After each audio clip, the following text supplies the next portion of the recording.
Michael, is he going to be a footballer? It's like, what do you say? Growing up with it and finding it hard at times, coming back from school, sometimes people might make a joke out of it. Charlotte Daly here with mailsport.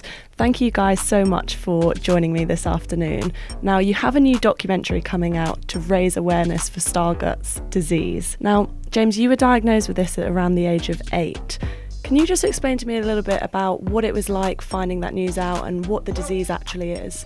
Well, obviously, because it was such a long time ago, I can't remember exactly what it was like getting diagnosed, but I do remember growing up with it and finding it hard at times, coming back from school. And I used to be quite upset because I used to not be able to do the same things as my friends could. Sometimes people might make a joke out of it. But, yeah, I mean, back then I was definitely like a whole different person. I used to find... I used to be a bit more negative than I am now. I definitely think I see everything in a positive light. But yeah, and I think that's due to my dad kind of helping me out with that, really. He's definitely made me a happier person and made it so I can take a joke a lot better. Yeah. Michael, he said there about the fact that kids would sometimes make fun of him and there was things that he wasn't able to do that other kids could do. As a parent, that's heartbreaking. How did you kind of deal with it and how did you find the diagnosis? Well, obviously difficult at the start. You know, you want your kids all to live a perfect life. But this is just when you look at it now and back then, it was a little bump in the road in James's life. Yes, it's something that he's got to live with and adapt to. However, that's it. That's one thing. I've got one or two negatives in my life. He'll have one or two more negatives in his, and I very much see it like that.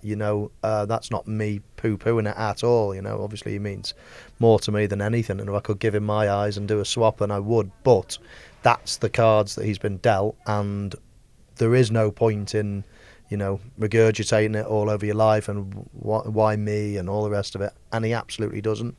He did at the start a little bit. But as he says now, he's a positive lad, looks at all the exciting future that he's got and the positivity about that, so, yeah. The thing is, at the moment, of course, I've never shouted it from the rooftops. James is nearly 18 now, and I've never told anybody, not that I'm hiding anything, I just never felt it was worth it. Now we've done a documentary to try to get the word out there, not about James, about other people and things like that. Now, of course, it's caught the attention, but we've lived with it. It's not we're seeing headlines saying, "Oh, Michael Owen opens up about his son" and things like that. It really isn't. It's just that we're being asked now. We'll go home and have the same life as we always do, and then laugh and giggle and things like that. So it's not fine, but it is, if you know what I mean. I definitely count myself lucky. There's always other people out there who definitely has everything a lot worse, and you have to just see the positive side of it. I definitely think that I've been dealt the cards I've been given, and you play the best you can with them cards. Yeah. So it's just like you got to crack on with it. Well, you're both so positive about it, and obviously you've instilled that into James. Now, there must be moments that, behind closed doors, that you've got upset and you've got emotional about it. Obviously, you're trying to be as strong as you can for James and instill that into him. But have there been moments where you've just broken down behind closed doors about it? Probably 13 years ago when he was first, or 12 years ago when he was first, when we first understood what it was, what the ramifications were, what it's going to prevent him from doing in the future, i.e., he's not going to be able to drive. He's not going to be able to have that conversation about football in the local pub with me and his granddad and things like that. Like, we're all having a conversation, and because he can't see the television so well, then all of a sudden he's not really part of those conversations. But guess what? We talk about other things, and we have a right laugh at doing other things, and he can listen and laugh and joke and all the rest of it. So I know people want, probably most people are, but it's just not me to be negative, and I don't, I never wake up and think to myself, oh, James is, his eyes are. I wake up and think, what a lad, and genuinely, I mean, he is. So it's, it's not really the sensationalised story that everybody wants. Really, now people know that my son's, got Stargardt's disease, but because we take it as a positive, and it is a positive in my eyes. And I've said to him before, it means that I'm going to be able to drive you all the time now. And most people Can't get away from him. Exactly. I mean, it's just the perfect scenario for any dad. At the moment we're thinking, kids are getting a bit older now. They're going to be leaving home soon. And you think, no, that can't happen. That's going to change our lives. But it's actually a little positive like that, thinking he'll never get away from me. Now, driving is an important aspect. Obviously, there's hospital visits and things like that I'm sure you guys go to all together. What are those hospital visits like, and how kind of frequently do you have to go, and what sort of treatments do you get when you go? I do think that we are meant to be going more frequently than we actually do, but we don't really tend to go just because, let's say it's got worst case scenario, because it's a deterioration disease. Let's say it gets worse. All the doctor's going to say is it's got worse. Here's a certificate to say that you're X amount of, like, that's how much you can see. But it's, at the minute, there's no cure. There's not really any treatment as far as I know.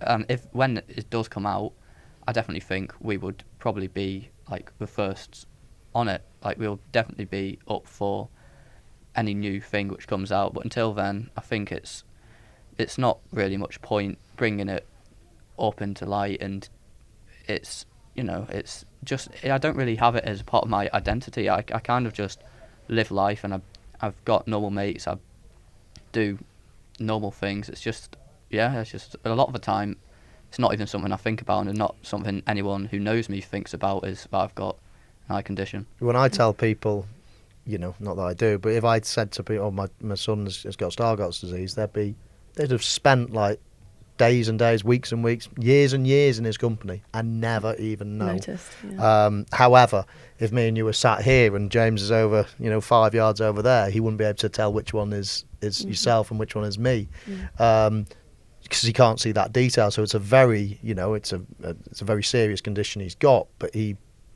performs the role so well and has so many coping strategies. We used to take James a lot to hospital. He'd have the monthly checkups and whatever it was, but as he says, you get to a stage whereby, for what we know it's not going to get any better, to monitor it, and for you to tell me it's like got 1% worse in the last 2 years, or it's got 5% worse, it's like, so we're still cooperative and everything else like that, and of course we want people to know and to get the word out there and everything else, but in general, it's just not part of our day-to-day chat or talk or anything else like that. We sit waiting for something, a breakthrough treatment, so it can help James. But in the meantime, we just get on with our life in a happy way. Yeah. You spoke there about the fact that at the moment there's no treatment for it. How do you both deal with that? Is that something you think about, or like kind of long for, or do you just put it completely out of your mind because it's not there at the moment? Which kind of side of the fence I do you sit long on? for it. I wait, fingers crossed and everything else, and proactively obviously raise awareness, what we're doing today. James partaking in a documentary on TNT Sports. It's all great for getting it out there. I do a lot of stuff for charity, for Fight for Sight. So there's lots that we do, and we keep our fingers crossed and things like that, but it's not going to drag us down into saying, well, right, let's just write off this 5 years then, and we'll hope that it's better. We're living, we like to live life, and if anything happens in the future, then it's a bonus, but if it never does, then he'll still have had a cracking life. What about you, James? Do you think about it kind of on a daily basis, or? No, absolutely not. I rarely ever think about it, actually. It's I do a lot of the time do things a lot differently to other people do. So let's say we're watching the horse racing. My dad would normally commentate like, "Oh, ours is coming third, like coming up the railing." It's just like all little stuff like that. But it's literally my life. It's not anything where you notice any different, because that is just what I've grown up doing. That's that's just literally day to day. And you don't even notice little things like that. I mean, I don't notice when we're watching a horse race. Obviously, I'm giving him a little commentary. You don't even think anything of it, because that's just that's just it. Yeah. But there's lots of things that he just lives life like a normal person as well. It's just, a few subtle things that I have to bear in mind. And of course, he does it off his back. I mean, every time he wakes up, he's doing things that would make him cope for the day ahead, whether it's checking what colour what colour top I'm wearing that day, just in case we go into an area with a few people, then at least he thinks, right, okay, my dad's got a yellow top on today or whatever it might be. And so there's lots of things that he will do. We went skiing once and straight away he thought to himself, that's a big wide mountain, white snow, of course, white's a nightmare for him. If I get lost, what do I do? And sure as eggs are eggs, he gets lost because he can't find us. So it's all about us being always able to see him. But I've got 4 kids. We're with another family. You're not always watching James. So straight away, you know where he's gone from there. And he's thought about that himself. At the bottom of the mountain, there's this, and this. And I can go here and they'll get a message to my dad. So little things like that, he's constantly thinking, constantly got coping strategies throughout the day that he's working out, which, amaze me to this day. Yeah. You said a minute ago about the fact that you don't really tell people about the disease, that you don't bring it up. What is the reason for that? Is it just a conversation you don't want to have with people, or? It's boring, like someone will come up to you and say, oh, obviously they know he's my son. Did you play football? Michael, is he going to be a footballer? It's like, what do you say? I can't be bothered getting into a conversation for half an hour about what he's got, what it affects, what this, that and the other. He doesn't want to speak about it. So you end up saying, no, don't like football. So just cut it off. It's just, they look at you like you've got 2 heads. But it's just, and people are only trying to be nice. They're only asking how you are and things like that. But, you don't want to have to explain the nitty gritty of everything to everybody about him. He's just a normal lad. Just have a conversation with him about anything, about the weather, and But people, it's just a natural thing, I guess. When you've got a son and you played football yourself, is to say, is he going to be a footballer? And then they're very surprised if you say, no, I don't really like football. We've come up with about 20 different excuses. And sometimes I say no. Have some fun with it. Sometimes I say no, he hates football, and that just kills the conversation. Or sometimes you say no, he can't really. He's not got great eyes. And you think, why did I say that? Why did I say that? Half an hour later, you're still explaining what it is. And so, listen, it's that's it really in terms of that. James, you used to play football a lot, and your dad even said that when you were younger, he thought you had what it takes to kind of go pro. You're not playing in the same way anymore. What is it that you miss the most about the game, and how do you feel in the fact that you can't follow in your dad's footsteps in that way? Well, it's just a great sport in general. Just being outside and running around with your mates, that's just great, just full stop. But, it was just a great sport. I used to play just, locally, so I had, quite a lot of my mates who I'm still actually good mates with, today. It just gives, some days, it just gives something to get up for. Because back then, I didn't really used to do much. I used to be quite a shy kid. Used to play on the Xbox quite a lot, but on a Sunday I would go out to play football, and it used to be a good laugh. Yeah. Yeah. Now, obviously, you had a very impressive football career yourself. Your family have been very supportive. I've seen Gemma is also an ambassador for the same foundation supporting the disease. Have you ever had any contact from any of your football friends to reach out since all of this has gone on, that messages of support or anything like that? Yeah, I suppose so. Since sort of it came to people's light, to the attention of people doing the documentary, then of course more people are aware of it. And people that didn't have a clue, that I've known for 20 odd years, they're like, my word, never knew James. He seems totally normal. It's because he is.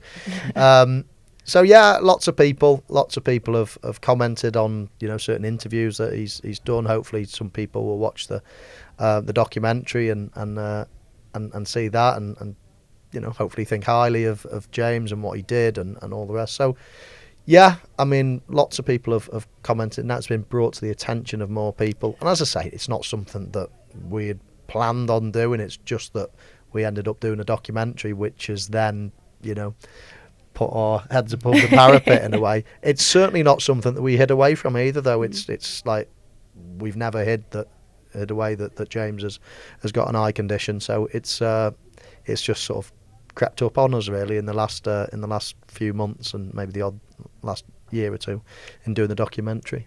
Well, final question for you, James, is what does the future hold for you then? That's a good question, because I honestly don't know. If you asked this question like a few years ago, I wouldn't have guessed I'll be here. I would probably say that I would have a business, because that's what I want to do in the future. I want to be able to provide for my family. I want to have quite a big family as well, and I want to have my own business, and it's probably quite, is the right word ambitious? Is that a right word? Ambitious is a good word. Yeah. Absolutely. Sounds it. Mm-hmm. Yeah, but that is what I'm planning on doing, and I will be doing. After having, well, lots of kids, I would have thought you'd look at our family, lots of kids, and think, I don't fancy that anymore. But Well, I wish you every success, and I know that you'll have it. And thank you so much for taking the time to speak with me. Thanks for having us. Appreciate it. good. Thank Our you. pleasure.